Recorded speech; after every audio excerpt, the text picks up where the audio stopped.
Now, I have this great privilege of introducing Orlean, who's going to be our next speaker.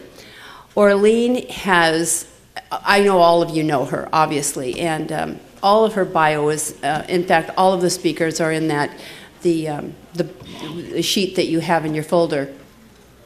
But what some of you may not know is how she works tirelessly for all of these causes. She has written, as she just gave Tom McClintock the thick book, how many revisions that poor girl had to make on that her the publisher kept getting wrong, and she'd have to get it all right again.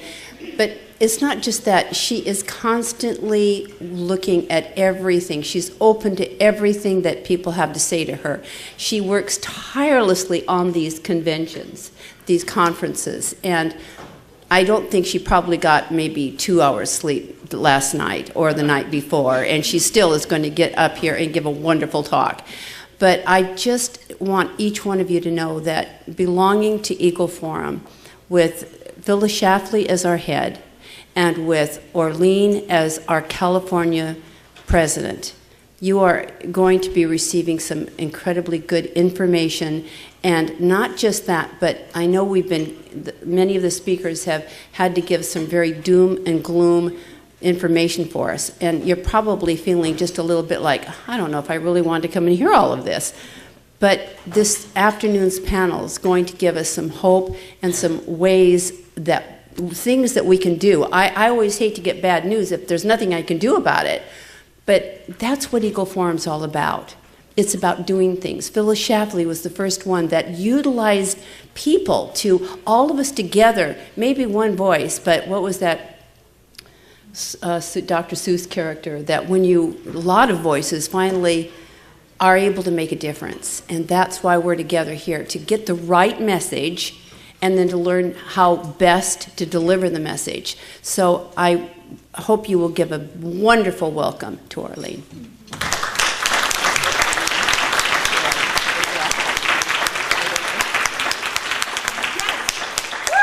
Thank you. Well, I really appreciate this opportunity to share with you my personal experiences having to fight Agenda 21 on the property battle side. I'm going to be telling you about our personal fight. We live out in rural area in Sonoma County. And then later you're going to hear from Rosie Corey, who's going to tell you about the urban battle inside the cities. I'd like to start off with a little joke. A lady went into a department store and she thought she recognized a woman standing over there trying on a green jacket. So she went over and tapped her on the shoulder and said, "Excuse me, but you look like Helen Green." And the lady turned and gave her this dirty look and said, "Well, you don't look so hot and red yourself."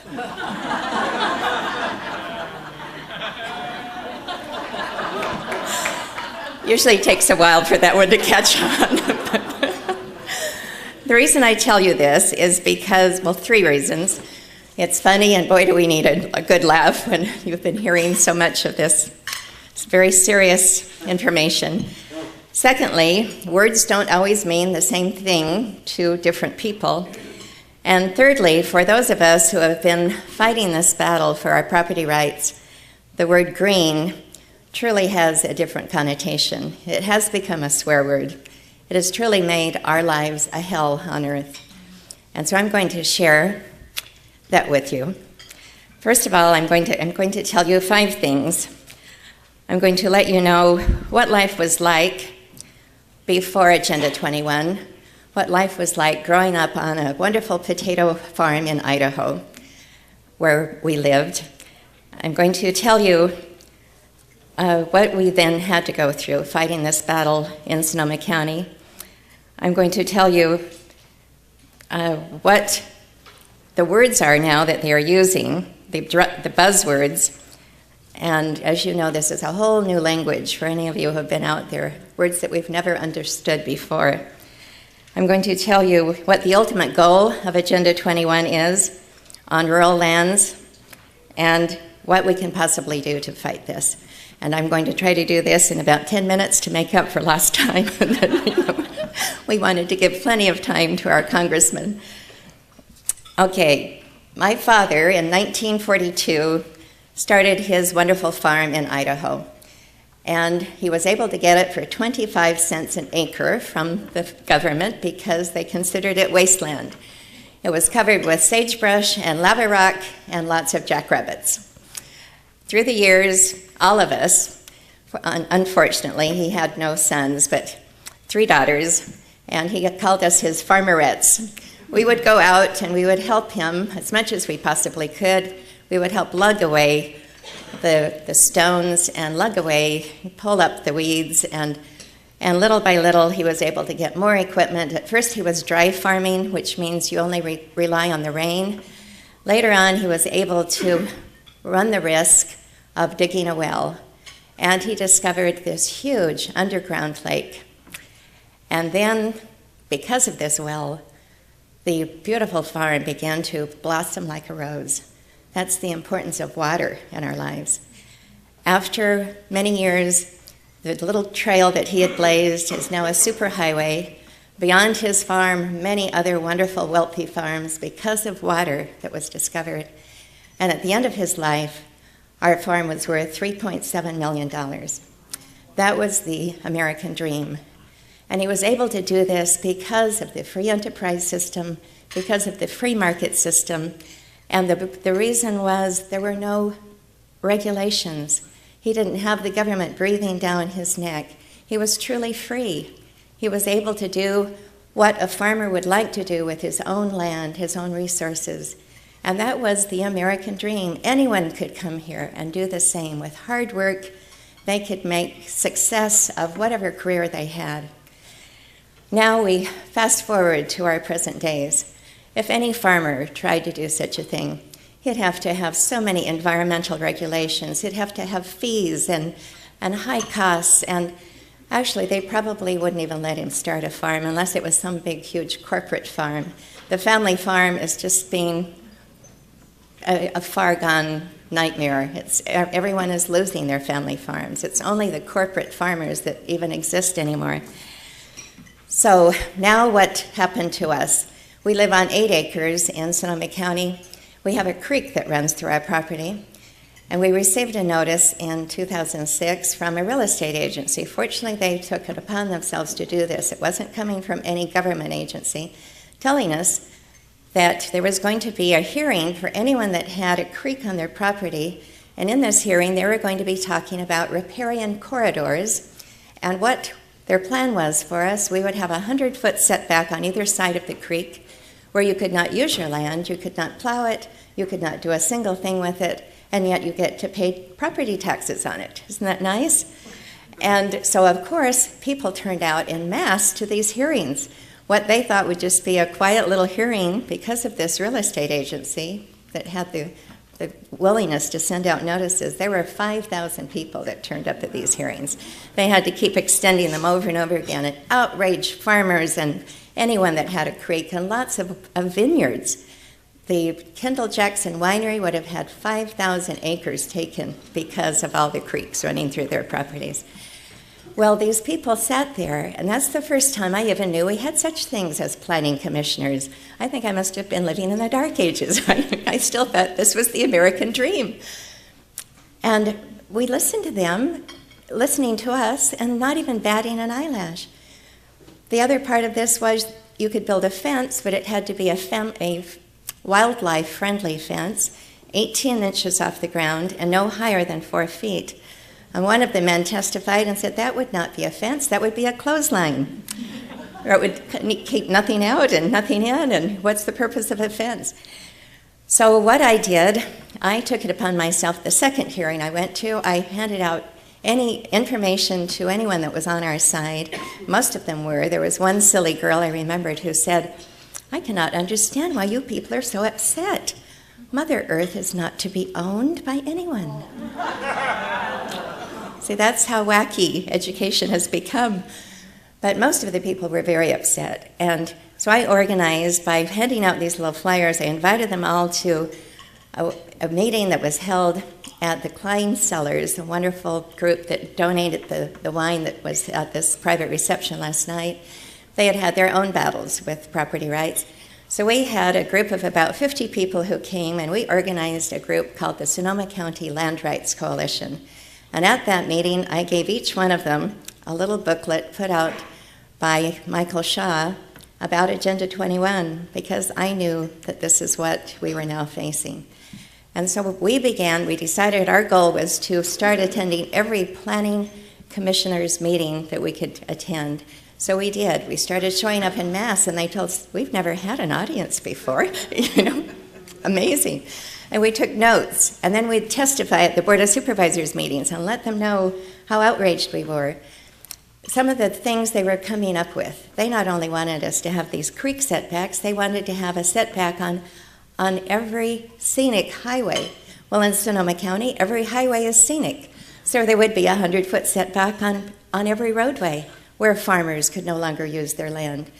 They also, of course, wanted to take care of the water. Everyone who had a well would have to have that well first metered, monitored, and eventually taxed.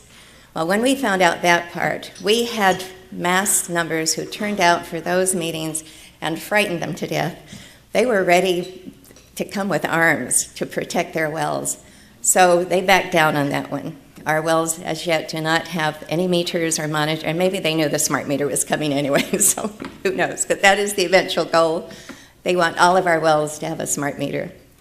So everyone will have their water taxed. So they did back down on that. Another thing they had was if anyone who had a motion detector light that would come on at night, that would be outlawed, because maybe your neighbor would want to come out and gaze at the stars.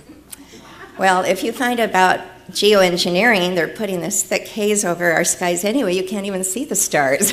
I don't know if any of you have noticed, you cannot really count the millions of stars we used to could count at night. And if you haven't picked up Rosalind Peterson's amazing information, this is part of the plan that's coming. So anyway, we couldn't really fight that one, but eventually, this was a 3-year battle. When it finally was presented to the Board of Supervisors for their vote, they postponed it. We were there en masse to protest. When we came again, they postponed it. They kept postponing it until October, when no one even knew about it, and it was voted in by the consent calendar. So that's the power that these people have. And what I also found out, and you'll probably hear more from Rosa, this is part of, whenever you hear the word commissioners, commissions, this is not our form of government. Our form of government was to have local representation where you would sit before your Board of Supervisors and protest. And they didn't have this little intermediary commissioners and staff and all these. And what Michael Shaw says about it, it's really the Soviet system of little Soviets that are between you and your elected officials. And they are making up policy for you. And I kept asking, why are you telling us what we can do with our own property? You're not even our elected officials. How did you get here? So it was a long road for me to find out all about this. This is something known as communitarian law. And this is a word that needs to get out there as much as Agenda 21. This is so contrary to our form of government. And hopefully Rosa will explain more about that as well.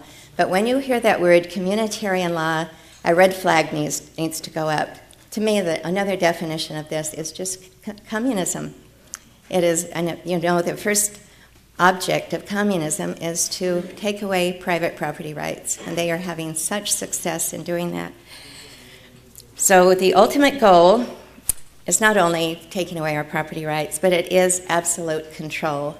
And you will find out from Rosa the control they're now having over our cities and the control that they're having over every aspect of our life. As Al Gore said in his book, Earth and the Balance, he said, we are going to have to go through a wrenching transformation. And that's also why the second title of my book, By Stealth and Deception, I wanted to show it to you, but I just gave it away.